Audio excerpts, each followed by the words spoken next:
Okay, let's do class number 1. The guys who are sitting on this table, let's ask her.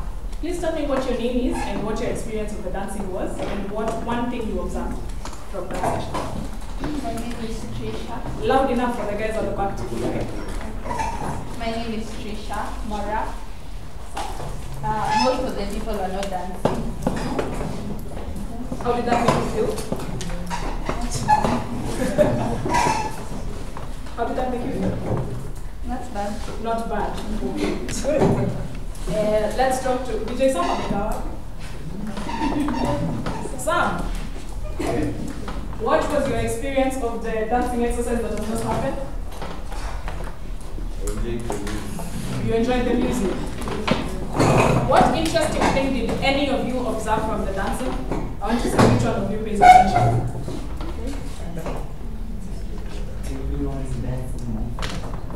Everyone dances differently, A, B, everyone is unique. The second one? There was something that was extremely obvious, and I'm quite surprised that none of you has picked it up. Okay, so okay. Some people are better dancers. This is true. This is true. Some people are better dancers than others. There was a struggler at the back there with a phone. Hey, you struggled. What do you want to say? Most people are looking at what other people are doing, then they are trying to copy. There's that. Those are 3. Those are very obvious things, but this is the most obvious. Have you guys learned about empathy? Yes. What were you told empathy is? Yes? Putting yourself into someone else's shoes. Putting yourself into someone else's shoes.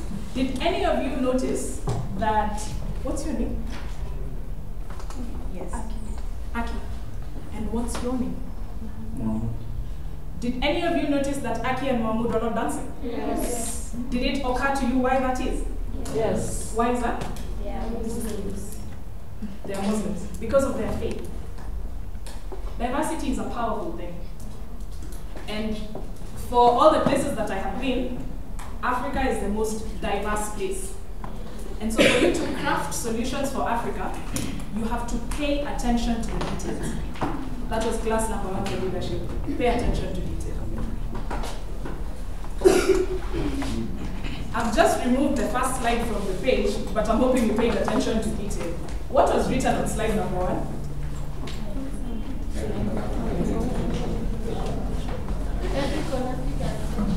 Slightly louder, please. Ethical African leadership matter. Yes, what else was on that slide? Sorry? What else was on that slide? Did any of you notice? What else was on that slide? Yes, my name was on the slide, the date was on the slide, the title of the talk was on the slide. What else? Yes? Your hand was up. No? Nothing? Okay, so we go back to class number 1. Pay attention to detail. Look through that slide. What else is on that slide? Correct. So I have 5 slides today. You're lucky. It will take about 10 minutes. I have 5 slides. And on each of those slides, at the bottom, I have a quote by an African leader that I think was ethical. So this is by Kofi Annan. And it basically sets the tone for what we're going to do today. And it's like super easy. It's something you already know, but sometimes I think when you hear it being said by an older person, you think it's now more serious. So basically, he was talking about choice in life. And he was saying, to live is to choose. But to choose well, you must know who you are, what you stand for, where you want to go, and why you want to go there. That's very simple, isn't it? Makes sense? Is it clear? Yes. Does that make sense? Yes. Does that not in its entirety describe what leadership is? So we can stop there. That's really all you need to know.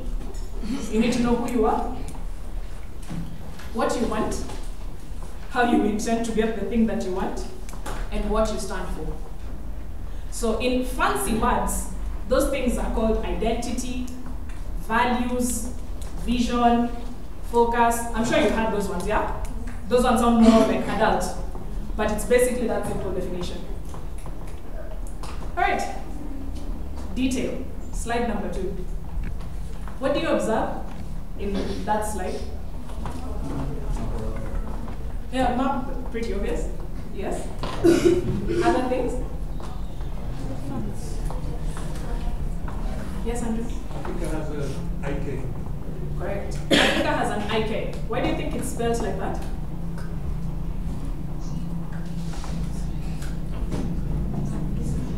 No, you can't answer all the questions in the class, Andrew. No. Anybody, why do you think it's spelled like that? That's Swahili. That's Swahili. Correct. Do you know what is the most widely spoken African language? Anyone? Yes. What is it? Swahili. That's correct. So it means if you speak Swahili as is, you can communicate with about 100 million other people in Africa today. I'm sure that's not what you're taught in facility class as you sit there reading Monica and I don't know what. I'm pretty sure that's not how it's been expressed. It's important to learn the thing. Sometimes we face a challenge by not knowing why we are learning the thing. But I hope your experience here has taught you that everything matters. Every little detail is important if you're interested in creating solutions. All right? Any question till that point? Okay. So Africa spelled with a K. Who knew these facts and figures? Any of them. You guys don't put your hands up. But any of them. Who knew that Africa is the second largest continent in the world? Which is the largest? Very good. Yeah, good. That helps. Let's try and do simple arithmetic. If 30% of Africans are between 10 and 24 years, and the population is 1.3 billion, how many people are between 10 and 24 years? Should I repeat the question? If 30% of Africans are between 10 and 24 years, and the population of Africa is 1.3 billion, how many people are in that age bracket? How many people are your age?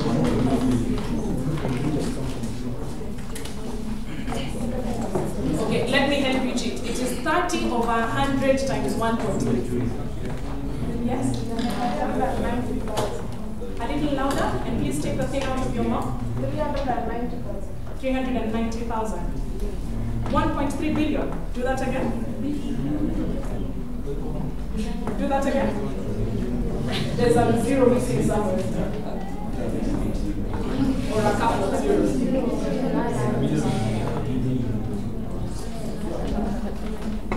A billion has 3 other zeros in front of a billion. Maybe that's okay. 390 million. Correct. There's 320 million people just like you scattered across this continent. How many people are in this room? How many times does this room fit into 390 million? I was told this is a science camp, so let's do math. If you have 390 million divided by 32, how many rooms like this do you have?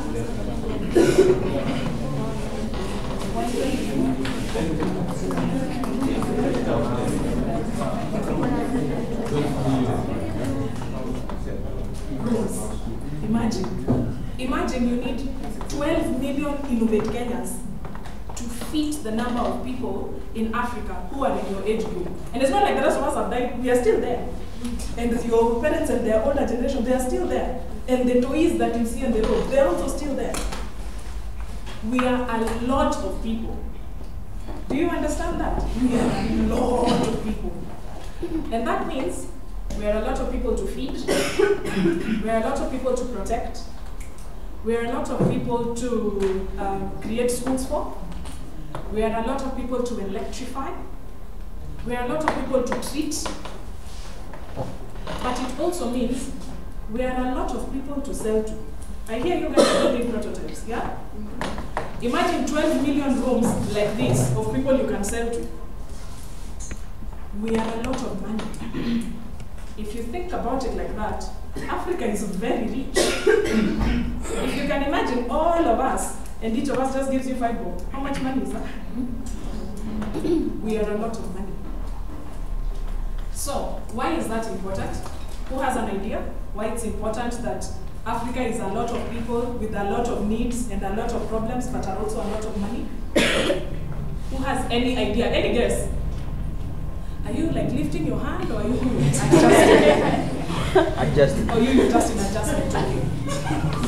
The more the problems, the more the solutions. The more the problems, the more the solutions, right? Who do you think is best placed to solve African problems? Africans. How many of you consider yourself Africans?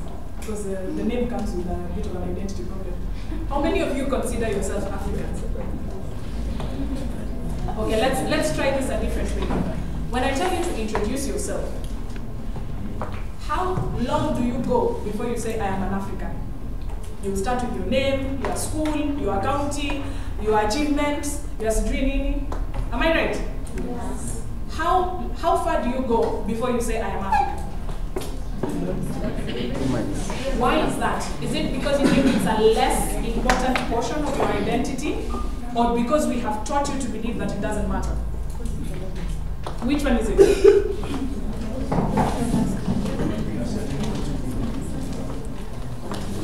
So, back to class number 1. Details are important, right? Yes. Okay. So everyone has this thing called first impressions. When I walked in and I said we're gonna dance and whatnot, you were like, class itakuwa achache. So let's see. In the first 5 seconds of seeing me, when I walked in, what did you observe? Details matter. I want to show you what defines a good leader and a bad one. Just details. If you're observant, you make progress. If you're not, you won't. In the first 5 seconds that I showed up, this table is answering too much. Let's try somewhere at the back. Brenda and friends. This is a full interactive class. Everyone is a student. Yes? I noticed that you are not moving slowly. Oh, okay, that's called restlessness. I'm nervous. So I walk around a lot when I'm nervous. Okay. Something else, but that's correct. I walk around a lot. Something else? Yes. You had a lot of courage. I have a lot of courage. Hey, thank you. I haven't heard that in a while. Thank you. That is not true. I just do a really good job of projecting courage. I'll teach you how to do that. I'll teach you how to do that. Because everything is a pitch. I hear Irving was here, right? Yes. He told you pitching is a performance, yeah? Yes. Every day you're interacting with people, you're pitching yourself. You are the product. Every single day. So in the first 15 seconds, people decide whether they're going to interact with you or not, whether they're going to buy your product or not, whether they're interested in listening to you or not. So no, I'm actually not courageous. I just do a really good job of acting like it because it is necessary to lead. So you do what you must, even when you're afraid. Lesson number 2. Do what you must, even when you're afraid. What else did you notice? You are dressed in an African way. Correct. I am dressed in African clothes. The real meaning of the word. This t-shirt was made in Kenya. This one. By a Kenyan I know. This jacket was made in Kenya. By another Kenyan I know. With the headpiece. The fabric is from West Africa, a place called Ghana. Brought by another Kenyan we know. These jeans were made in South Africa. Brought by another Kenyan we know. These shoes are better. They were made in Limuru. By Kenyans just like you and I. So when you guys are building products, don't assume that you're building for utopia, for people who don't exist. It is people like myself and others like me who consume the things you come up with. All right? So if you think about it like that, and people like myself are 1.3 billion, and we are willing to give you money to consume the products that you're making, really, do you think we're poor? Reasonably speaking. Do you seriously think we're poor? No. So what do you think is the story with Africa today? Why are we as we are? Who has any idea? Surely one of you must have an idea, yes. We don't believe in ourselves. Louder. We don't believe in ourselves. We don't believe in ourselves. That's one. Me, I believe in myself. But I am not representative of 1.3 billion. Yes, the guy with glasses? Lack of information. Lack of information. Are you guys taking notes? Don't. You will remember. These are things you already know. Don't write. What for? This is stuff you know. I think some people are just afraid of working hard. People have the fear of hard work. That's her perspective. Yes? Okay, some people are afraid of failure. So that she gets. Some people are afraid of failure. People are afraid of failure. Now, all the things you've mentioned. Yes, ma'am? I think they are not supporting each other. I think they are not supporting each other. We're not supporting each other. But I'm here in an all-African data. Support is a verb. I have bought these things. They're not free. Is this not supporting African enterprise? But I hear you. Now think about it like that. The next time you have to choose between buying a pencil from Shanghai, China, and a pencil made in Kenya that is 15 shillings more, please remember the people making pencils are just like you. Always remember that, yeah? They're just like you. So if we don't buy their pencils, their business closes. If I don't use Tunzwa, it closes. If I don't use EcoCycle, it closes. True or false? I mean, if you build a product and no one is using it, you shall close. Right? Yes. Correct. So the quote I have on this page is like super long. I'll leave you guys with these slides. But the thing that I found really important about this guy is Sudanese. He's really, really, really rich. Google him when you have time. He's Sudanese. Legit Sudanese, like black skin like us. And he's from North Sudan, he's from Kyatbu, isn't he? No? You don't know? He's Sudanese. He now lives in the UK, but he's Sudanese. And this guy has something called the Mo Ibrahim Leadership Index. He spends his time and money ranking. You know, like how when you guys do KCPE and KCSE, your names are put on like a mark list. And you're shown the best performers and the worst performers, whatever the criteria is used. He does the same thing, but for African leaders. He ranks them, and he spends his time and money to research and rank presidents. And tell you, oh, in Kenya you're doing well, or you're doing well, depending. But the thing that is really important to note is that the world has agreed on certain basics. People should have clean water, people should have food, people should have a nice place to live, yeah? We agree on this, people should have toilets, man, like the basics, right? But you would be surprised how in Africa, here, where we call home, Africa isn't some faraway place, here, today, inside Channel House. Africa with Africans. In Africa, the standard is so low, we experience everything at its worst. So if you think about people dying of hunger, when you think about the people dying of their worst hunger, they look like you and me. If you think about people living in areas without electricity, the people living in the areas with no electricity or no sign of it ever showing up are like you and me. And in fact, they're more like you because they're in that category for 10 and 24. They're just like you. They're just like you. So, my point of all this gloom and doom story is to tell you, when you have privilege, as you do today, sitting in a nice, well-lit room, being talked to by an African leader. I'm pretty sure you read my bio.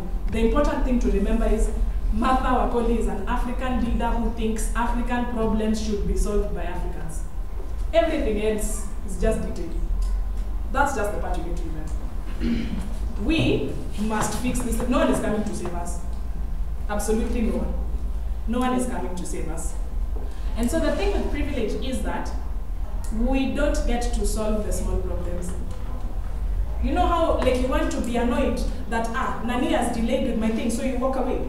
Because you are building a prototype and the chuma you're using has cracked. You don't get to quit. Why? Because you have access to a prototype. There's guys who don't have access to fridge. So if you think about it, our problems are not that big. Right? As you sit in this room, our problems are not that large. There's many, many more people with many, many problems, and we today have the tools to solve those problems. The tools are here. these ideas that you guys are coming up with, all the leadership talk you're receiving, all the mentorship stuff, all these guys coming to tell you amazing things like Tonnee Ndungu and Chao Mbogo and, you know, all these guys coming to tell you this stuff. It matters. Don't just think they took time out of their day to come and tell you vibes and then go away. It's because they understand these numbers. You know, the beautiful thing with maths is you can't lie. Numbers just show you what the situation is. And as you can see, the numbers are serious, right? The numbers are really serious. Your compound, so now I can't move. This technical problem, compound cannot move to the next slide. Okay, finally. So, oh, and now it has moved 2 slides. Great. Okay, so let me tell you about sustainable development goals as you decide whether it's going back there or not. So the world sat someplace. All these guys you consider great leaders, heads of the UN, heads of the World Bank, heads of all these G20 countries, you know, all these guys who fund the things we do here, yeah? They sat someplace and decided, you know how in Kenya we say cha muhimu ni uhai? Over there they decided cha muhimu ni hizi, come on. Cha muhimu ni hizi 17 things. The, what is it called? Projector has a delay, so let's check for it to move back to this page.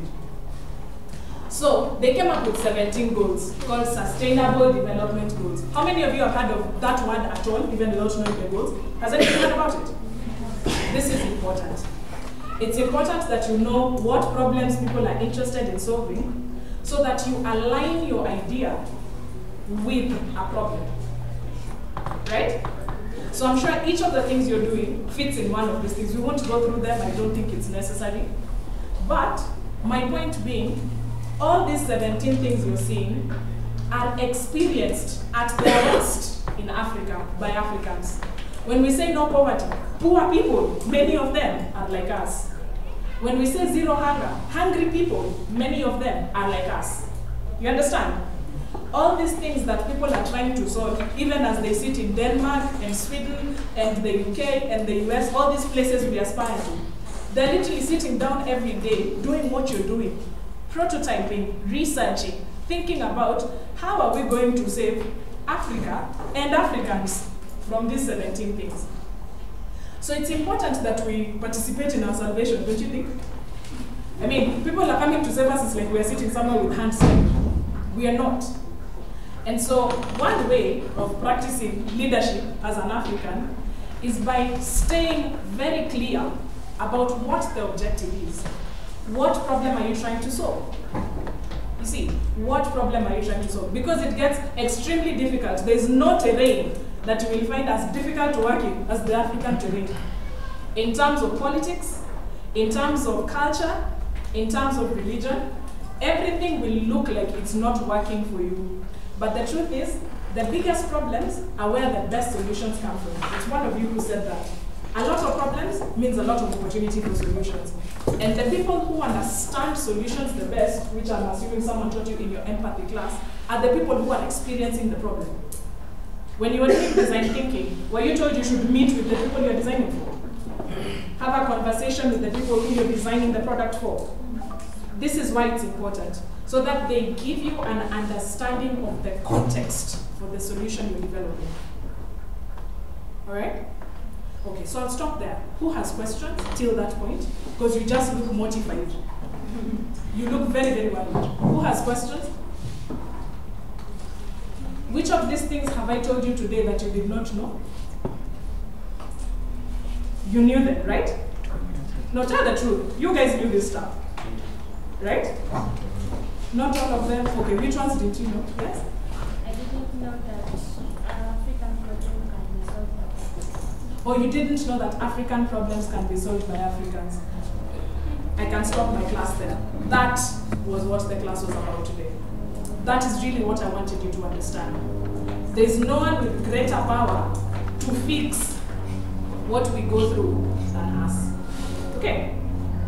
So everything else that is going to be displayed on a super slow projector is things that you've already gone through. Things like effective communication skills. I hear, Wango, you're the one who taught this class this time. You guys were told about presenting yourself verbally in written form. To apply for this competition, you had to write, right? Yes. You had to write a proposal. And then on Saturday, I hear you have to pitch. You have to stand before people and talk like this with less hand movement, right? And hopefully a more wacky projector than this one, right? You have to learn to articulate your ideas and your vision in a way that is convincing enough, A, for people to buy your product, B, for people to give you money to develop your solution, C, for people to want to work with you. Who would like to repeat those three things if you understood what I said? Why must you learn to communicate? One? Just put hands up. I can't hear all of it. So if you don't mind, put hands up. Oh, now no one is putting hands up. For chorus, everyone knows. For hands up, no one knows. One, for people to buy your product. If you're building something, you want customers, right? Two, it's for people to give you money to develop your thing beyond prototype, right? So that you can take it to market. And three, is for people to want to work with you. People do business with people they like. People work with people they like. People hang out with people they like. People help people they like. Keep that at the back of your mind. This idea that you have to be absolutely obnoxious to succeed is not true. Be nice. It's a good thing. Be kind, be honest, be reliable. People do business with people they like. Okay? The other thing is self-discipline.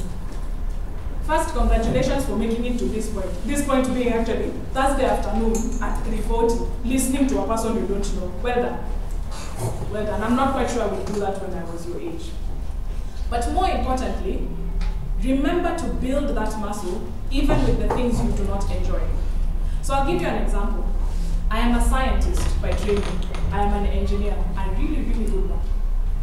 But I am really, really very bad at biology. Guys, wow, I was the worst at biology. Wow.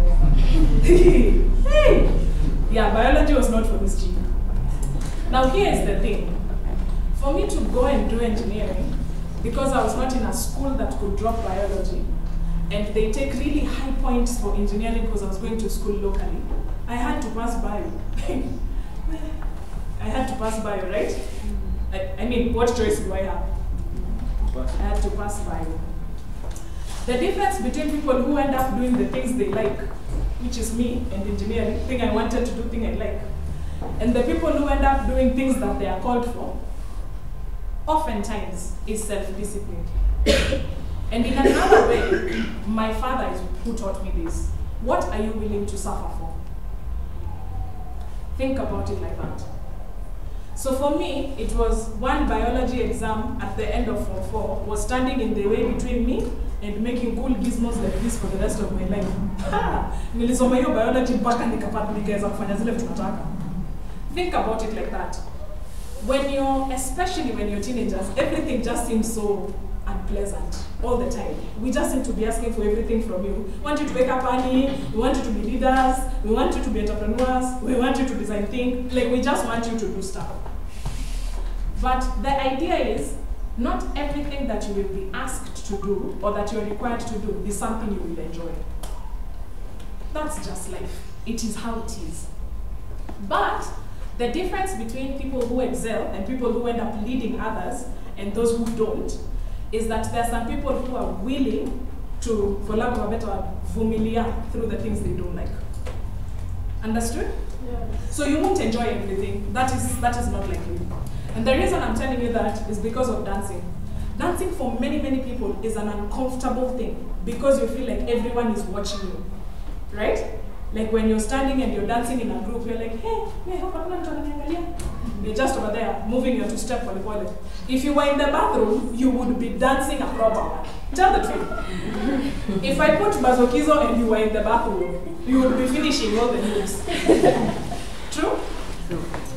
But the thing is, the less afraid you are of things that generally terrorize you. For me, it was biology and driving to Shannon. But for other people, it's other things. Speaking in front of people, presenting, writing, I don't know, not being fast in math. I'm not quite sure what terrorizes young people anymore. But the idea is everything gets better with practice. And at least now I'm old enough to say that. Everything gets better with practice. Absolutely everything. So if you are worried that, oh, I don't express myself too well in English, practice. If you're concerned that I don't do too well with public speaking, any opportunity you get to speak to a stranger, take it. Because, anyway, after you've met the stranger, you go away. So even if you didn't speak well in your mind, it doesn't matter. You don't have to see them again, right? So if you remember that you're the product and every interaction you have with other people is a pitch, then it means, by default, whenever you show up at your best. It's like a switch in your mind. As soon as you show up for work, you show up at your best. Whatever work is, whether you're parenting, whether you're teaching, whether you're being a student, whatever you're showing up for, show up all of you, 100% of you. I'll give you an example. These are my friends. They can tell you whether this is true or false. I really like to dance. I like music. And I really, really dislike public speaking. You can't tell now, but I really don't like it. And the thing I do to calm myself down before I have to do this extremely nerve-wracking exercise of talking to people across a room is I dance. I do that before all my presentations. I don't necessarily dance with those people. I just dance, whether it is by myself outside my car before I'm going in for an interview, whether it is with the young people I'm going to speak to. I know, you guys are laughing, but if these guys tell you the number of important meetings I have to take and I am dancing outside before I show up for the meeting, you would be surprised. Dancing is my thing for reminding myself to never take myself more seriously than the mission. The truth is, even if I didn't show up today, imagine your lives would continue, right? Even if I didn't come to teach the class, it would be bad manners and I would be unreliable and that would not be good leadership behavior, but your lives would continue. And so if you remember to remove the importance from yourself and just focus on the work, it becomes a little easier to do the things you're not very comfortable with. And so leadership is a deliberate effort to do the things well, even those you're not comfortable with. All right? You commit to just do things well, even the things that make you uncomfortable. Commit to do them well. So if you say you'll show up, and show up on time. We have to respect other people's time and effort. Show up on time. So that's self-discipline, effective communication. Problem solving is what you're doing. I'm not going to talk about that. Empathy, you were taught. Resilience. I could be wrong. They might have a different opinion. But in my view, the most important quality you need as a young African today is resilience. Who knows what that word means? Yes? Ability to recover quickly from difficult situations. Yes, friends. Please let us all say that in chorus. Recover quickly from difficult situations. Okay, let's go. Recover quickly from difficult situations. Great. So I hope those two things are the ones you learned. African problems should be solved by Africans. 2, recover quickly from difficult situations. I kid you not. The thing that differentiates people who are making some kind of progress, whichever what way, in this country and on this continent, and those who are not, is resilience. It's not intelligence. I know people have been telling you, oh wow, you're great, you're smart. Imagine so am I. Smart people are not in short supply. Resilient ones are. Please remember that. Being smart is an amazing thing. But as you get into leadership, it is one of the qualities you will need the least. You need to be resilient, and I forgot to put one more bullet. You need to be kind, though I said it a little earlier. Be nice. It's important. People show up for you because you're kind. Not because you were number 1 in your class, not because your prototype won, not because you have 3 degrees from Oxford. People show up for you because you're kind. And in leadership, oftentimes, you will really, really need the help of other people. You hardly achieve anything alone, which I'm pretty sure you've already been told. you hardly achieve anything alone. And then lastly, this is a quote by a Kenyan I really like. It's called Boniface Mwangi. Boniface Mwangi is an activist or a troublemaker, depending on the perspective. Who knows Boni? How many of you have heard of Boni? Boniface Mwangi? Hey, 3. Wow, that's a low sample number. At the end of today, if nothing else, please Google Boniface Mwangi. And he has this thing where it's like a phrase, like his brand is "I speak courage fluently," which is I was really like glad you thought I was courageous. Thank you. I hope I speak courage just as fluently. The idea is, and the reason why I was saying resilience is the thing you will need the most as a young African today, is because big problems often have complex solutions. Complex in the sense that they need more than you. They need people with different kinds of skill sets. They need a lot of money, and they need a lot of pushing. You have to push to get that idea across. And so, really, the only people who make any kind of difference are those who are courageous enough to keep fighting for what is right, even against all odds. Because it's really easy to do the wrong thing. Really, really easy. Let me give you an example. We are standing in a line. It's lunchtime. You guys, we've sat in class. How many of you are in boarding? Yeah, guys, me, I went to boarding. Let me tell you, I waited for that lunchtime bell. Hey, lunchtime was one of my favorite times. 1, because I didn't have to learn. 2, because I ate. So I'm a simple person, I like simple things. So lunchtime, we had a queue in my school. You had to queue to get food, and then now that food is taken to tables. And there's always the urgency, the fierce urgency of now with eating. And so people decide they want to cut the line, right?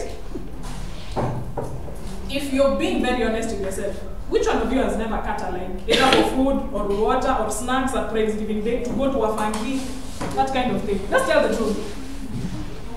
Correct. Please don't cut lines. That is corruption. You guys read about corruption in like big money stories. No. Corruption is not a line. Thanks. Good. Let us talk a language you understand. Ukikata line ya lunchtime, you are corrupt. Yeah. So, the idea is doing the right thing requires sacrifice. Sometimes a lot of it. And it's hard. We're all human beings. We want good things. We want a comfortable life, right? But you saw the numbers. We are 1.3 billion. Guys, 1.3 billion hungry people, 1.3 billion guys without power, 1.3 people guys without healthcare, 1.3 people, children not going to school. Like, think about it like that. And so because we are privileged, we do not get to do the wrong thing. It is not fair for those guys who don't even have a place to start. You understand? And so, if nothing else, do the right thing because it is the right thing. Not because I told you to do it, not because someone is watching you for it, not because it gets you success faster. Hey, it doesn't. Wow, Rispa will tell you. Rispa and I have been doing this exercise of doing the right thing for the last, well, this will tell you our age, but anyway, for the last 28 years. And it has been an absolute exercise in speaking courage not very fluently. It is tough. And the reason I tell you that is because I am a public servant. I work for the government. In fact, let's do a poll. Which is the company you like the least in Kenya? I am pretty sure one of you will say where I work. Put your hand up. No, just be honest. Which is the company that annoys you the most in Kenya? Like proper annoyance. No. You are not allowed to check here. NYS? Okay, NYS? KPLC. Good. I work for Kenya Power for the next 2 weeks. Correct. The whole time you guys have been sitting here, when I was telling you all these vibes for to be exciting times, who of you honestly thought I work for KPLC? Tell the truth. Correct. Because you think everyone who works for KPLC is some lazy person who sits in an office and hands a vote and goes away. True? Yeah. That is not far from the truth. In fact, I can tell you today. We can confirm some of that. However, not everyone. And I know that's the weakest, lamest excuse for terrible service, but it is the truth. Nothing changes until someone does. You understand? So if KPLC is annoying you, really, genuinely speaking, Either find a way to take them out of business, provide an alternative that is better, faster, more attractive to the customers, right? Or try the route I took, which is about to finish me, which is try and work for them and understand why does it not work. Because why? Empathy. If I do not understand why it doesn't work, I can't fix it, right? So I have to literally sit there patiently, waiting to understand, waiting what I find because, so that then I have an idea how to fix it. Correct? Speak courage fluently. I can tell you the hardest thing I have done in my 28 years is work for KPLC. And I don't even do that exciting work. What do you guys think I do? No, really, like genuinely, what do you guys think I do? No, you guys are not allowed to chagia. No, opinions not welcome from my corner. These guys are my friends, so they know what I do. What do you guys think I do? Sitting in the office, one, another one? No, genuinely. Wait for a machine to break down the You wait for a machine. Oh, what do you think I'm trained as? Just guess. engineer. I'm an engineer, but I'm an electrical engineer. I do power systems, lines and poles and that kind of exciting stuff. But that is not what I do, friends. What do you know Kenya Power people do? Correct. Say that louder. Read meters. That is what I've been doing for the last 3 years, 4 months of my life. Yeah, I'm an engineer with 2 engineering degrees. I read meters for a living. Correct. Good. Why do you think that is the choice I made? I'm very curious. Why do you think that is the choice I made? It could be anything from singepata kazi ingine. Like, you're welcome to say whatever. Why do you think that is the choice I made? Yes? Hey, I was just very good. Passion. Passion? Yeah. For reading meters? Yeah, you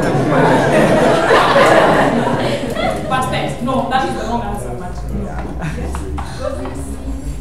Sorry? It doesn't take much of your time. Love? It doesn't take much of your time. It's easy to do them. It takes so much of my time. That is not true. It takes a lot of my time. Yes? To investigate To investigate what? some of the challenges and problems. What's your name? Timothy. Timothy. Where are you from? I'm from Dagoretti. You're from Dagoretti. Please guys, let's clap for Timothy from Dagoretti. Oh, we here we snap. Hey, excuse. Excuse me. Here we snap, friends. Here we snap. Okay. That is correct. You remember I started by saying pay attention to the details. And then just a few minutes ago I was telling you about empathy and why if I didn't work for the government I wouldn't understand how it doesn't work. Right? So I've spent a good 40 months reading meters to understand why does it not work. You guys have spent 4 days looking at prototypes and you're tired. The sacrifice that is demanded to fix the scale of problems we have on this continent and in this country sometimes is 40 months worth of that prototype.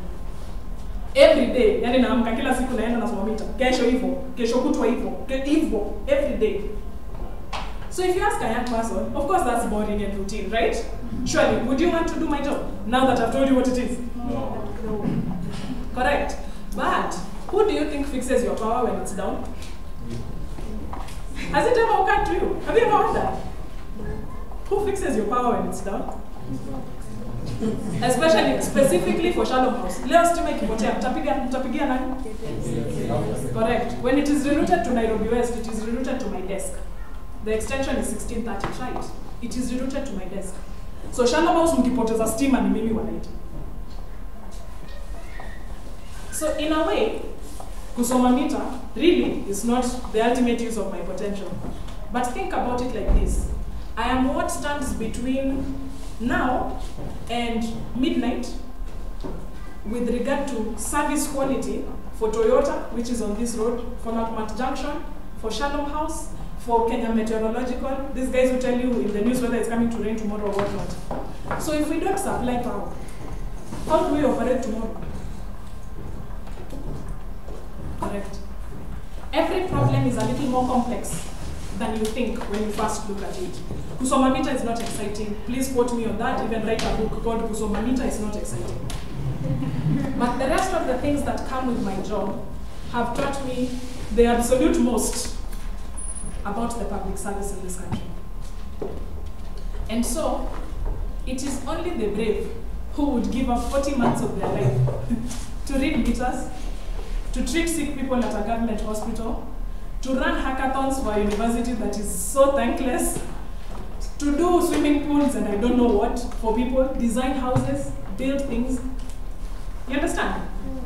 Exciting things are often very difficult things to do, but it doesn't stop them from being exciting. So don't operate in the fear, operate in the excitement. It's interesting to find out how 6 million Kenyans get stima. So for me, that overrides the boredom of Kusomamita. Who knows who these two people are? Okay, who knows either of them? Anybody? Who hasn't spoken? Yes. Wangari Maathai. Why do you know her? You have heard so much about her from who? And Olivia, what you saying? Not here. Yeah, okay. Lovely. Speak courage fluently. Lovely. I've heard from books, magazines, and even television. What about her? Have you heard? Yeah, she conserves the environment. She takes care of the environment. Yes, this lady was a conservationist. The environment is important. I'm pretty sure someone else already told you about that, so I'm not telling you again. Who knows who the person on your left is? Winnie, because your voice like this. Winnie who? Winnie Mandela. Why do you know her? And don't tell me because she was married to Mandela. Why do you know her? While her husband was in prison, yes, she stood up for she stood up for the country on behalf of her husband. Correct. How many of you have heard of the Dedan Kimathi? Do you think he played an important role in our freedom? Yes. This is the Dedan Kimathi of South Africa. That baby is a freedom fighter proper. Leave these jokes we are doing, small time. No. Proper. If you find time, which I hope you will, read about these two women. They're women deliberately. I put them up on your screen so that you get accustomed to having women in positions that you do not expect them to be in. Read about them. It should inspire you because they did everything they could do, including being beaten and being arrested, to conserve Africa for Africans. All right?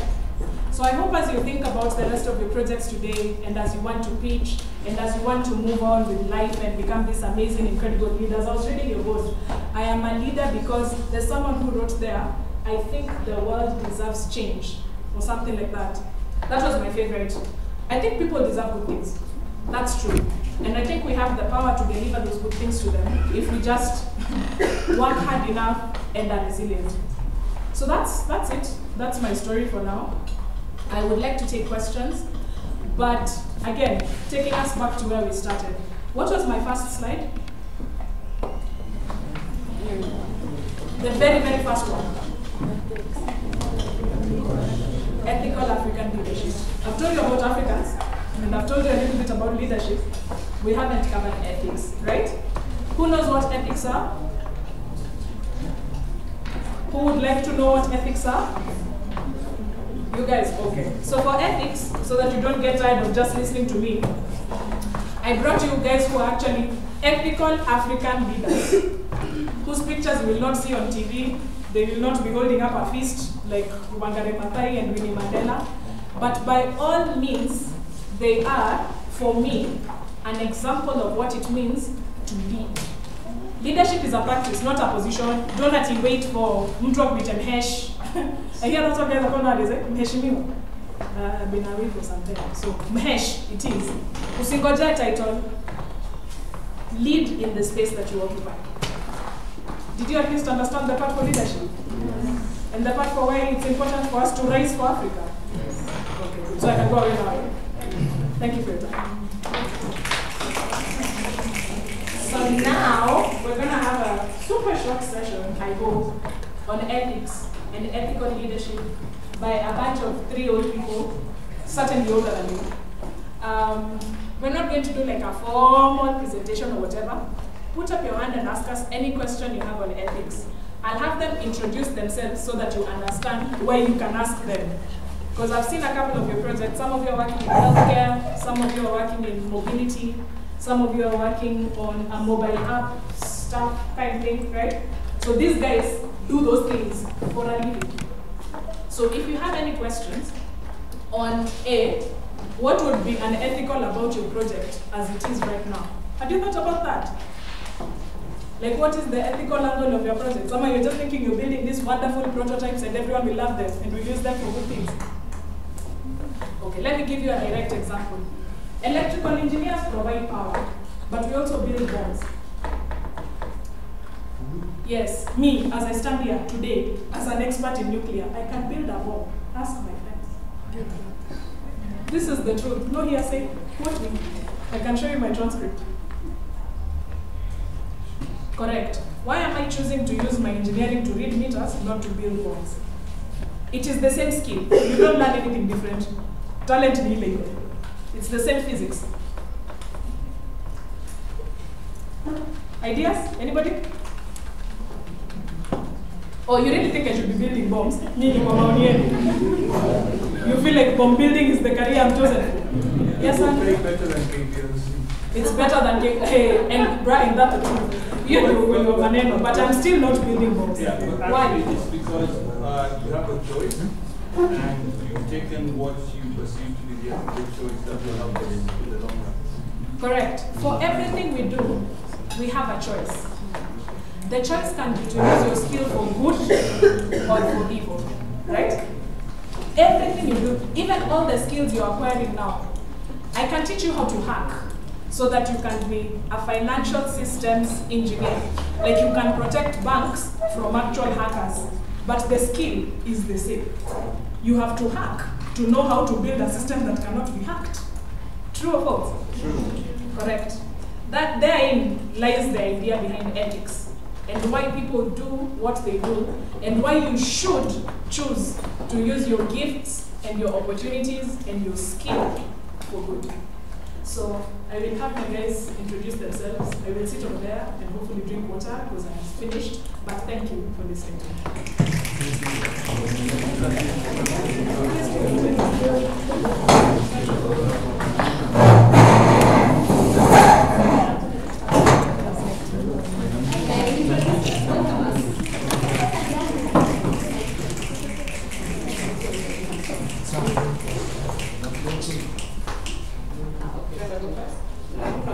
Good afternoon, everybody.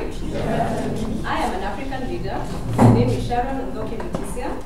I am a leader of my family. I am married with 1 child. I was a former leader in Strathmore University in charge of an innovation hub, like what is happening here. I have since left Strathmore and started my own company. Then again, another leader of my own company. It is called Infused. And at Infused, we create mobile applications for any type of industry that is in need. So, hello. Hi, I actually like public speakings and I speak very loud. Can you all hear me? Yes. Hi, my name is Rispa, or some people call me Daktari. So my name is Dr. Rispa Jolene Walumbe. I am a medical doctor. As she correctly said, I am a civil servant at the moment. And I just completed my MSc, my Master of Science in Public Health for Development as a health economist. And so I consider myself as an African leader in that perspective. And on top of that, I also run a community-based organization called Vijana Tuendelee for young people like you, which focuses on youth leadership and encouraging young people to be the solution creators, particularly in reference to the Sustainable Development Goals, because I worked in development of those goals that you see over there. So that's me.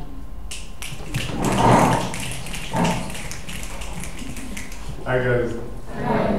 My name is Alex Njira, mechanical engineer by training because of the University of Nairobi, and I'm moving into renewable energy. also a choice. I would say I am an African leader in the sense that whatever problems you're solving right now, you have to tie them to the SDGs, which is there are 17 of them. So in whatever project you're doing, you need to try and think, which of these am I solving?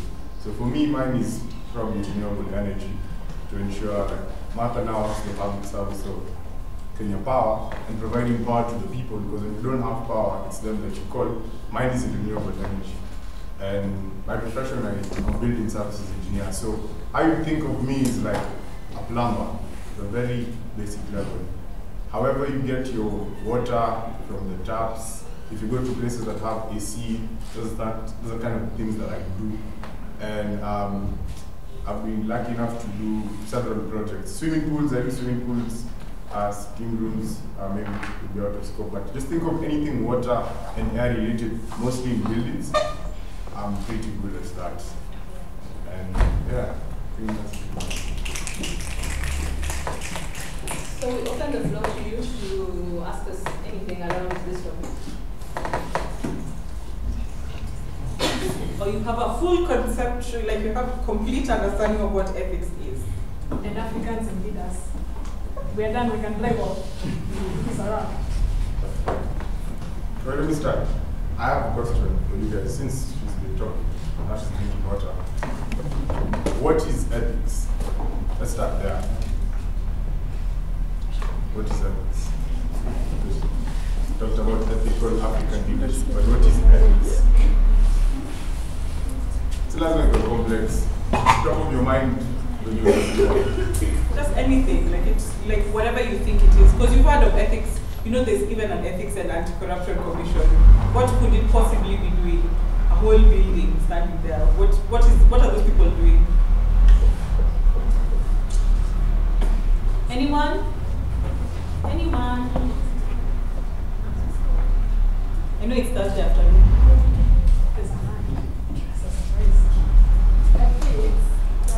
What you're expecting to be doing. What you're expecting to be doing. Anyone wants to build on that? Well, that's really good. Any adjective, if I was to tell you ethics and I tell me one that you think can be close to ethics, what would you go for? That's what I'm thinking about. Just discipline. Values. Values, very important. Anything else? Okay, so to sum it up, it's just that. What are you expected to do? Do the right thing, as she said, because you choose to do the right thing. That's very important. Regardless, even if you're afraid, just do the right thing. Sometimes it will cost you, but in the long term, it will really put you in the map. You see that like Timothy, he was doing the right thing, and it cost him, in that case, with his life. But you see, because of what they did, we are here today, we can really speak. So, yeah, that's it. It's time you can feel free to ask. Who thinks that, I'll pose a question to you as you ponder your questions as well. Do you think there are any consequences to being unethical? You think there's a problem with you if you are not ethical? So clearly you know what ethics is, yeah? Because you're all saying, yeah, by the way, yeah, it must be. So what do you think are some of the consequences of unethical behavior? In any industry, whether it's healthcare, whether it's renewable energy, whether it's in IT, whether it's in agriculture, yeah? Failure.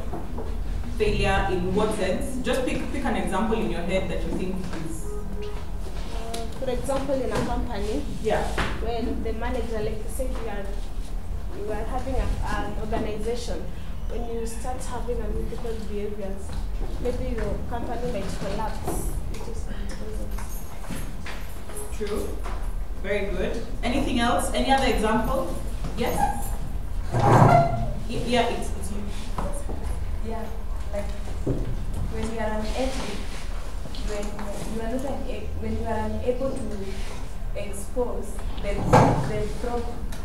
problem that your project or the substance that you are producing to the society, when the product causes negative effects to the environment, you are unethical, hence it will affect the environment. You could affect other people and the environment, right? I'll give you an example, maybe 2 examples in healthcare. For instance, I think all professional bodies have a particular clause or a particular statement in how they operate and how they govern how people who work for them or people who work under them, like for example doctors, are supposed to behave. What is expected of you as a professional, right?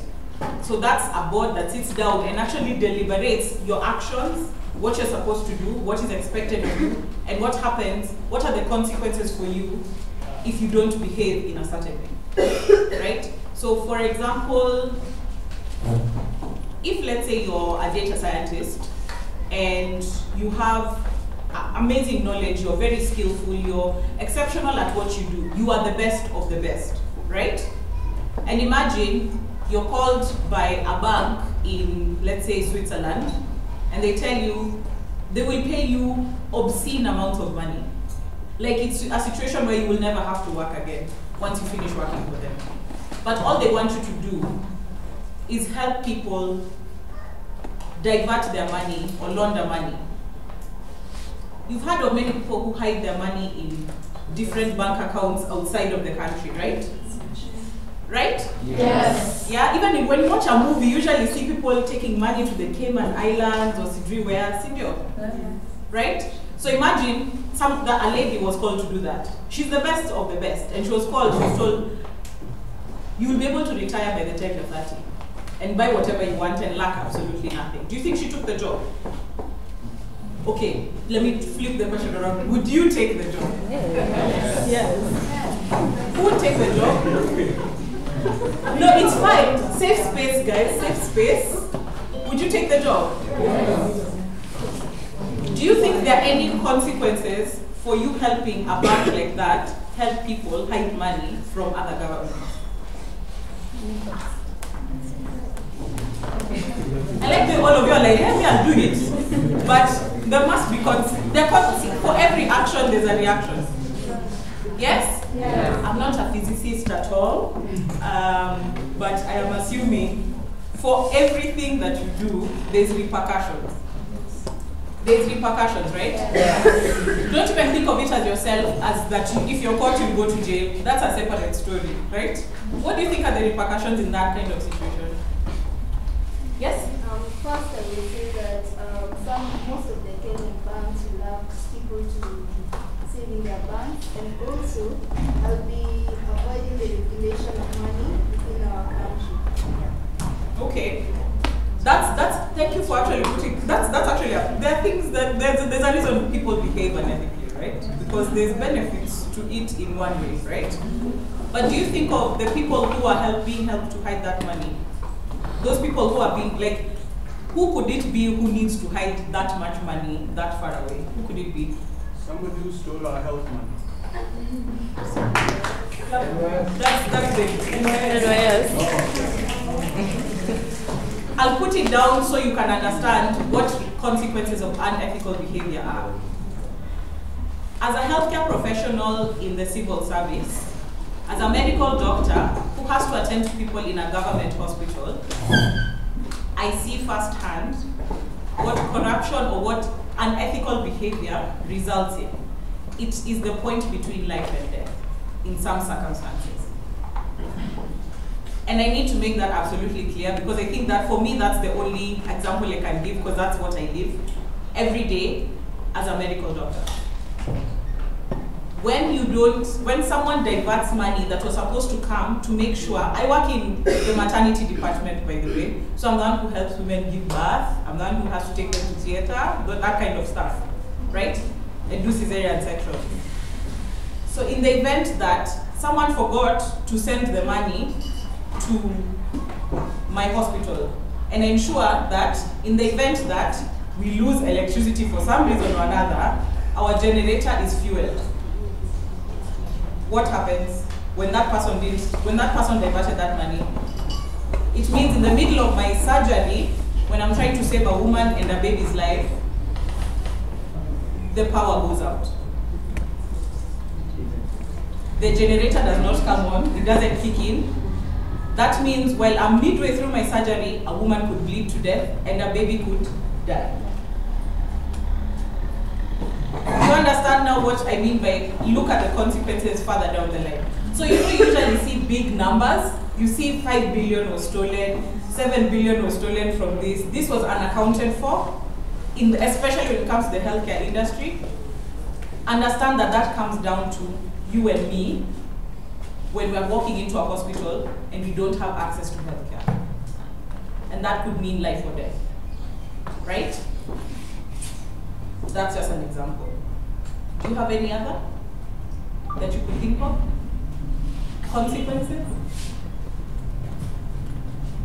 Or why it's important, yeah? When sewage, states who collect sewage, they take, these guys. So those honeysucker things, they end up pouring inside the river because they don't want to go and take it to an actual plant where it can be treated because maybe it's expensive. And then it goes into farmlands and then it goes into the food and then it's brought back to people and then it causes diseases.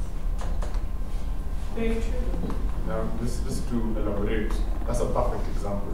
In fact, that's what I would have talked about. But thank you for that. Now, you see, it's important when I literally say, when you think of buildings and people and how they live, when you think of in terms of the water and air mostly goes maybe air conditioning or things like that.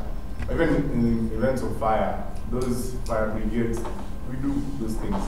Now, that's very important because you see, for me, in my line of work, I have seen it happen before.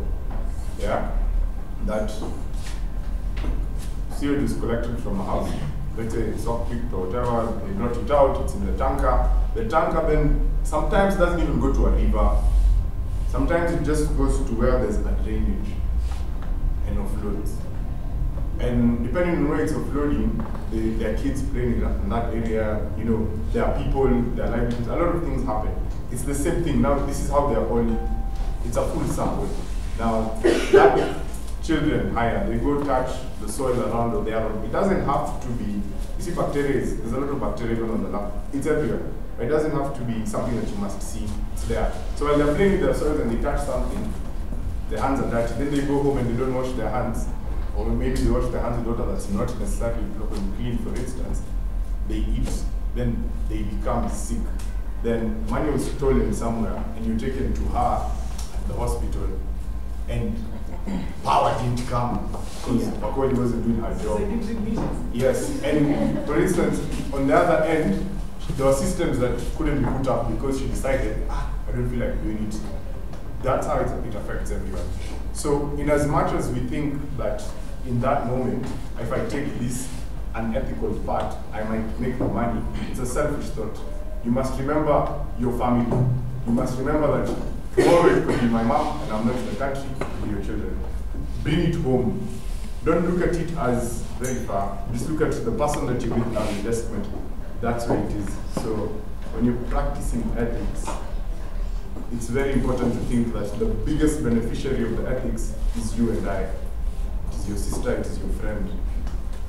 You could travel the world like Wakoli, and she could be in UK doing something, but then there's power cut back at home, and she's not here to solve it, but you are there. So if you make an ethical decision, then you make people's lives easier. So that's why it's important. I just thought of something as you guys were talking. How many of you are building a mobile app or an app of any kind? Or any software? Or any technology-based solution? Maybe let me put it in that you feel posh. Right, no, for real, like hands for genuine, for like guys who are be proud. Yeah, build your app. Okay, great. How many of you think technology is harmless? Really? Oh, me, I think technology is harmless. Me as a bomb people. I think technology is harmless. You think technology is harmless? There's a reason I asked. That leader standing on the right is about to tell you why technology and its applications is dependent on the ethics of the person who builds it, and why it is important as you design solutions to really have your compass right. Otherwise, yeah, all of us are going to be in trouble, like these things that they have talked about. I'll give a very simple example to do with NHIF. Majority of us are on our parents' cover of NHIF. So when we need immediate medical attention, do you know NHIF? Yes. Okay, okay, you do. No, it's okay. Thank you for that clarification. So what happens if, God forbid, you collapse here? What do? Yeah, we take you to the nearest hospital, which is probably a public hospital. And if on the system it does not exist that you are under Mr. Onyango, if there's any Onyango, sorry I'm using your name, Mr. Onyango's child, the system might decide not to pick the dependents, only the Mr. So then what happens? You may be treated if the doctor has gotten the salary from the government, or if the drugs in the pharmacy are from there, to administer. from just there, if I decide to come to work today. But then what happens to you as an individual, you are stuck with the bill. That means you are not discharged from the hospital. And every day at the hospital is an additional amount of money to you. Because somebody somewhere in charge of building a system for NHIF use did not put parameters for it to capture up to 10 dependents, because that's what NHIF does. So that is a problem that comes about with building technology that does not work. When you're here testing your applications and you see that there's a bug, but because you are the developer, you know how you can cover it so that when you present it, it doesn't show up. And then you get lazy and decide, I won't finish this. I already won whatever awards I won. So I will go away with this certificate, trophy, and feel great. But inside, you know, I didn't do the best I could have done. That's what it means to be ethical. To do what you're supposed to do and to do it to the best of your ability. Your human capability, isn't it? So let's leave, for example, NHIF alone. Let's go to a very fabulous hospital, which is a good hospital. If you were to fall sick, you'd like to be visited with. Sorry, Coptic. So imagine you're in Coptic hospital, and it is an emergency situation. An ambulance has come for you here, you have been taken there. What is the first thing they ought to do? Possibly register your details, isn't it? Before they give you whatever treatment you need. So the person to register your details decides, this is not about IT, this is just about integrity, which is a neighbor of ethics. They decide, your situation is not so critical, but I am too lazy to do it, it is lunchtime. When the tumbele, I will continue. I'm going to go a bit green, forgive me. You fall asleep and you don't wake up. We never took your details, your people cannot find you. You see, ethics is necessary for you to do your job right. If you're the one at the frontest to receive the casualties, if you're the one waiting in front, we have gone a lot to meet. I think she has really told us in. But this is ethics at all levels. Even, let's say, at your school with the person who does administration. Is it the headmistress? Possibly. Sorry? Okay, let us assume the headmistress is the one that admits you into the schools that you're currently in. And maybe your school only has a capacity for 30 students at a time. And then there's this parent who's very desperate to get their child into school. Maybe your father, maybe your auntie. And decides to come and pay the headmistress or headmaster an extra 10,000 so that you get a spot. Is that ethical? But you need the spot. You know your father is doing this. What would you tell your father? Sorry? What would you tell your Very father? quiet. This is a seat for you. Friends, what would you tell your father? Some of you are about to go into your final year, which is Form 4, and join university. And these things happen. What would you tell your father? He wants you in, and he will do anything. Parents will do anything for you. What will you tell your father? Anybody? Like the all of you have just, you're talking, you're giving the answer to your neighbor, but imagine you're all neighbors. What would you do? What did you tell your neighbor? Just genuine, like genuine reaction. One of the things you could tell him is thank you. Right? But is that the right thing to do? But you would tell him thank you, wouldn't you? Niliwaambia kukata line, corruption. This is just a sophisticated version of cutting. Please think about it like that. Don't think about very complex situations where you're expecting someone to walk up to you in a briefcase and sunglasses giving you billions and be, let me tell you a meter reading example. How many of you guys, where you live, have ever had someone coming to either read your meter or kukata simu? Either or. Okay, good. What kind of unethical situation do you think can arise from that interaction? Fikiria tu, Andrew no. And you in the actual 10 to 24 years, you were when. No, really, what do you think is an unethical thing that can happen in that shughuli ya kusoma mita ama kusomewa mita? Wewe unakanika unajua, unaniangalia sasa. In the context of cutting of electricity, yes, perhaps people like tell the person to like finish all the other houses, then come back to pay the rent. Correct. How many of you have had that being said? This is a very simple example. Watu wa kukata stima wamekuja unaambia mazee zunguka kitambo urudi nitakuwa nimelipa. Tell the truth. How many of you have had that? Yeah.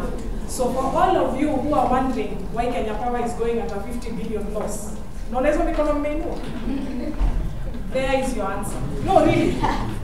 There is your answer. If 6 million customers tell us zunguka, urudi, and no one is paying us, what happens? We collapse our company. Or even how many of you have refused to open the gate? Ukiona ni mtu wa kusoma mita. Unaona pay access. Pia mnasema hapana ni mtu wa mita. Ni ule mtu wa Kenya kwa ananisumbua. Alafu mnakataa kusoma mita. Alafu ndio mnakataa kumuingiza. No, tell the truth. Semeni ukweli. Hata kama sio nini, nyumba saa hizi si zenu. The fact that I've given the example means that it has happened in my house. Yeah, so you must have seen mumeambiwa na mzazi. Mtu wa Power akikuja mwambie mzazi yuko na uwezi kufungua gate, you're not allowed. Si ndio? Correct, nimekatazwa. Ethics is a very very thin line between your everyday decisions. Yaani venye unaamka asubuhi kuangalia ndaingia ma 3 ama sitaingia.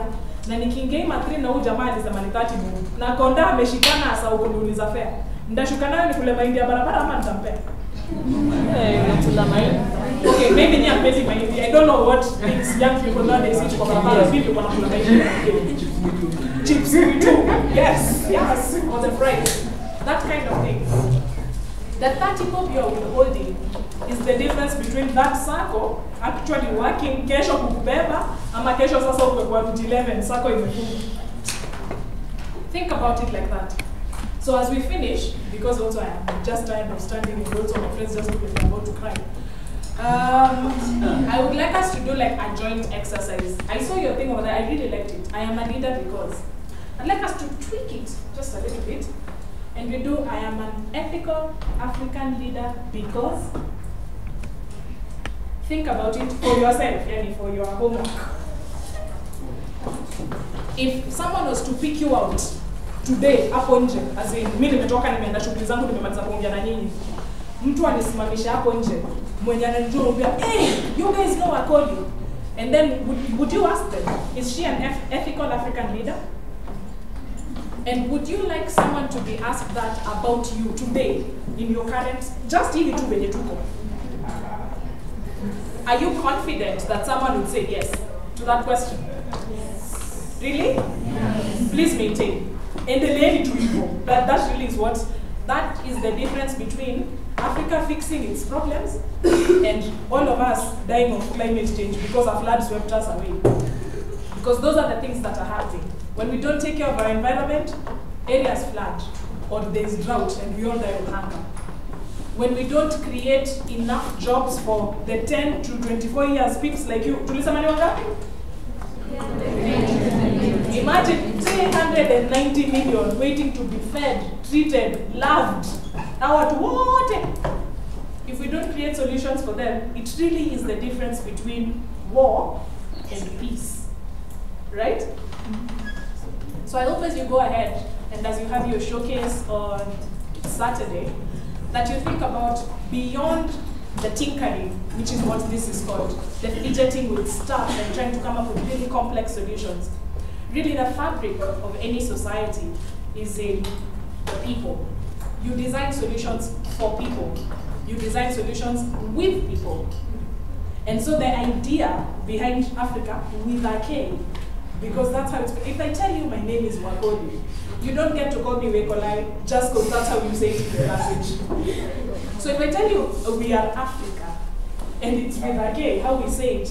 But then because we speak English, we all spell it with a C. And then we insist the one with a K is wrong. Surely, if you tell me your name is Pius, not Pius, and then I call you Pius, yes, in correct. Learn to be okay with who you are, as you are. Umetosha, you are enough. Guys, let me tell you, excellence everywhere looks the same. Everywhere looks the same. Ask her. She talks a lot. Excellence everywhere looks the same. It looks just like you. Just like you. And so the thing is, the differentiating factor, sana, happens to be who is resilient and who is ethical. Shortcuts are expensive. No one tells you that often enough, but it's true. Shortcuts are expensive. And so you may never read about us in any paper. Okay, me maybe some. But you may never read about us in any papers, generally. But the idea is, don't look very far for examples of ethical African leadership. So we'll start over there. They'll tell you who their example of ethical African leadership is. It doesn't have to be someone you know. They'll just tell you. Because all of us, young or old, always have to have, like, you know, a role model, a vision for something we aspire to, right? I'm saying what? Your example of an ethical African mine is one that you touched on, Yanani. That me. So go read about that guy. Read about Kofi Annan. Oh, even better. I would want you to try. He passed on, but since Kofi Annan is too common, you already know about it. Go look for Thomas Sankara. Okay? Thomas Sankara, he was president of Burkina Faso, but most importantly, he was dope. So that's mine. This is not someone you can read about, but it's, for me, it's my father. He passed on last year, but yes, you can read about him. He was a mechanical engineer, and he ran a company that, it's very hard, and I'm sure engineers can tell you, it's very hard to run an ethical business in this country and be supported and still get revenue coming back in. But he managed to run an ethical business, and he managed to be part of painting the skyline in Nairobi and other parts of the country as a pioneer engineer in this country. So he taught me whether you're driving from the point where you're working, when no one can see you, but it's always going to be your choice to do the right thing or not. Remember, it's always coming down to a choice. So choose the right thing and understand, know that every choice has consequences, and be okay with those consequences. Yeah. Oh, his name was Max Walumbe. Google him, she was like, you can read about Max Walumbe. He was a big shot in edge. Google him. Then the Nairobi skyline takes him. For me, it is my mother. Because I have to watch my language. But hey, my mother is a beast. Where? Guys, let me tell you. So my mom is now, I am the last child. Can you tell? No. You can't tell. That's so energetic. Vibrant, young, not so much. But generally, my mom was the first woman. Yeah, this is a truth. Again, you can read about her. Beast. In I believe it was maybe 79 or 80, I'm not quite sure, was the first female African manager at General Motors. How many of you have heard of GM? Do you know what they do? And then, of course, when you say that, you assume she was in HR. So no, that's what women do. Who has an idea? Like, I wild guess. What do you think she was the manager for? Just shout it again. No, my mom isn't an engineer. But thanks for trying. Good thinking, but no. Anything else? Companies usually have, like, managers for certain things, yeah? What do you think she was in charge of? Laura? No one? Okay, I will tell you. Finance. In an era where African women were only allowed to be teachers or nurses, my mom did BCom. She was the third woman, I think, to graduate from the University of Nairobi with a BCom degree, first time. Like, kufanya bila compete. Kufanya tu one time. And then, she raised children. Even as she was doing these fantastic things, She worked in the private sector, she raised children, then my dad had to go to school away in the country. And back in those days, all cars were manual, and it is my father who used to drive, right? But then now she had children, and she had to take them to hospital. So my mother learned to drive deliberately because her children kept getting sick and she couldn't afford a taxi. Very simple, very true. Then she moved from General Motors to Kiwi. She moved from Kiwi to Nation Media and built the brand that you now know today as Nation Media Group. She left Nation Media Group and joined Nairobi Hospital when they were running at a loss, brought it back to profitability and left. Then she retired and sat in her house. And then the government came looking for her to teach people how to manage their finances because of the things we are reading in the news today. So in her spare time, she wrote a book to teach people how to manage their finances. My mother is a beast. Let me tell you. Like, of all the things I am proudest of, I think, well, besides wearing my name on my hand, is that I am alive in the time when she's still there to tell us these stories. You know what I mean? Like, to tell me the real truth because she worked, my parents are old enough to have been alive when Kenya was colonized. And so my father grew up in a prison camp because my grandfather was a prison warden for Wakoli's. Think about that. We're not that far. Hatujaenda hivyo mbali sana. I'm telling you, like, literally, people are still alive today who were there at the time when we were not here. And so really, the least we can do is ensure that when 40 years from now, my child is teaching another bunch of your children, they tell them the ethical African leader they're proud of is you and me, right? That really is my point. You won't read, well, you can read about them in the book if you want, but the point is, it is ordinary people doing ordinary things every day, just doing them to a really high standard and telling the truth all the time, even when it costs us jobs, it costs us money, it costs us time. Tell the truth. It's important. Get used to it. Work that muscle. So I have some ukweli. It becomes easier when you practice. All right? And to conclude, my African leader would be my uncle. He's called Eric Mondia. When you go to any shopping mall these days, you have to pay for parking. So this was a way to help shopping malls not run at a loss. That parking fee you pay of 50 shillings, he has created this type of automation system to sustain the shopping malls. And he's continuing to automate more of the processes in our country. So for me, that is why he's a leader. Also because he deals in tech, though his academic discipline is in electronic engineering, but his passion is technology, and he's using technology for the good. And he wants to start what you are currently in for STEM, for young kids, your little children, your blood, those who have younger siblings. So if you get really good at what you're doing today, you can be able to pay it forward. We will leave our contacts with your people, and if you want to pay it forward, let us know. We have avenues for you to continue doing good. It doesn't end today, it doesn't end on Saturday. Yeah, it keeps on going. You leave your legacy. So thank you. Thanks for having us. Feedback, or do we just go away with this? It's also going on. In an acceptable way. Hamna maswali. Feedback, questions, comments, worries. You guys are ready for your thing? But the challenge is the base in that real world. Not everyone out there is interested to hear this. Now the challenge is how to deal with someone out there who does not hold the same value that they inculcated into them. There's a time I got like extra change. I give back the change to my shopkeeper, and she's surprised that I actually give her that change. Yes. So what are the coping mechanisms for that? Or if you're dealing in an industry that's that pervasive, how do you like wave through it and only keep and that's the challenge. So I'll give you the Kenya Power answer, which is leadership is in the being, not in what you say. It's in who you are. It's in the being.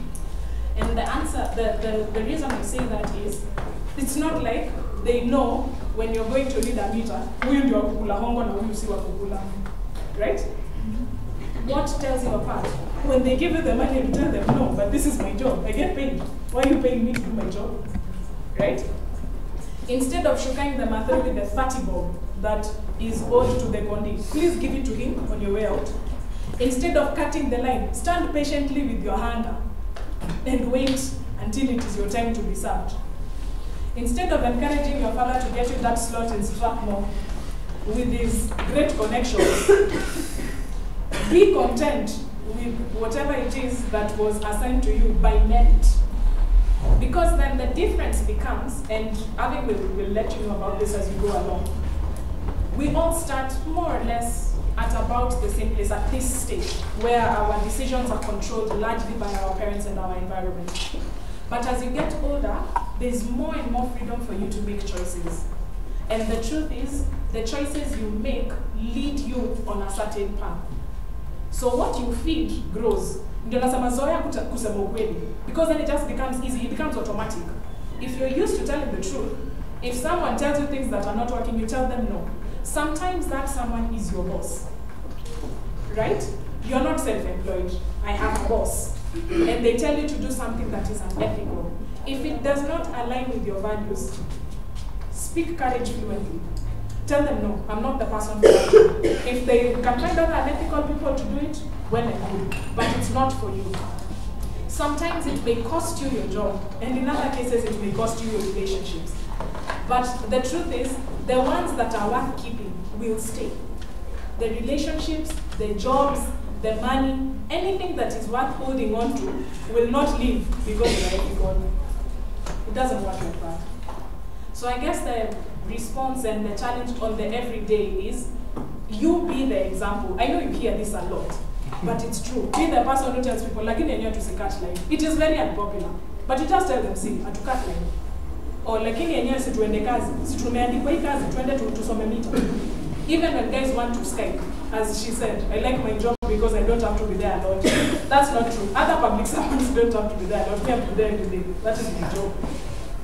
That kind of thing. You set the example. And you're setting the example for yourself.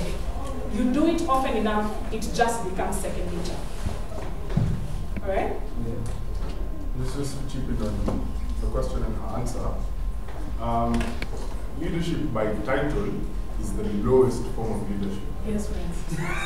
Okay, yes. Like you need to remember that. Leadership by title is the lowest form of leadership.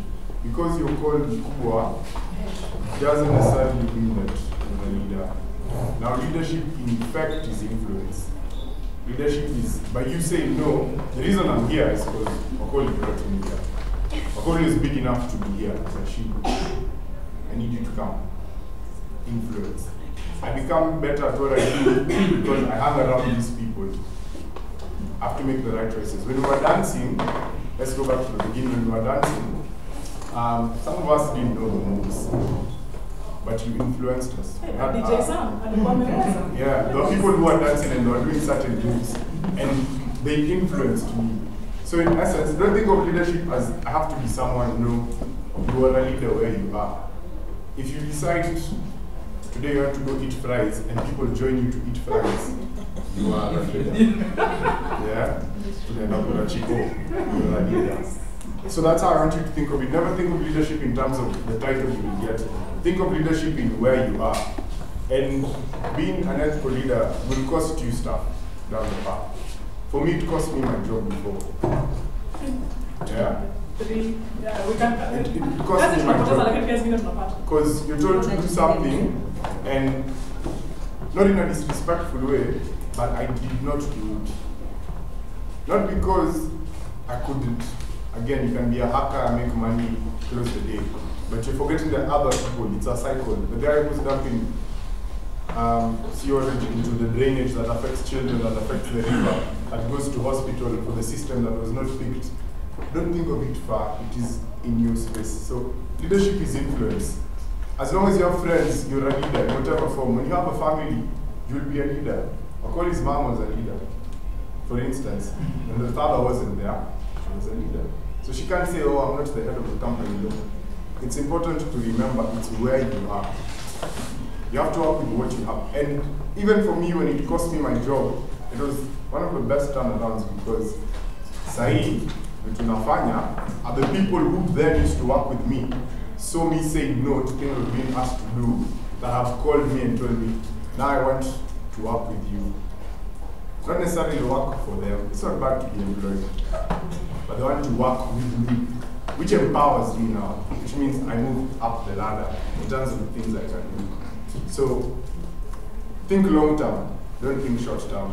You'll gain now the money now, but down the line, it won't be worth it. And even the money when you hear and when we all pass on and our children are there, they will remember you are rich, but most important, people remember how you make them feel. Your friend will, you like your friend because how they make you feel. That's what's important. So Wakoli was saying be kind to people. Some people won't be kind to you. It's okay. You do your part. You'll meet the right ones across the spectrum. So leadership is influence.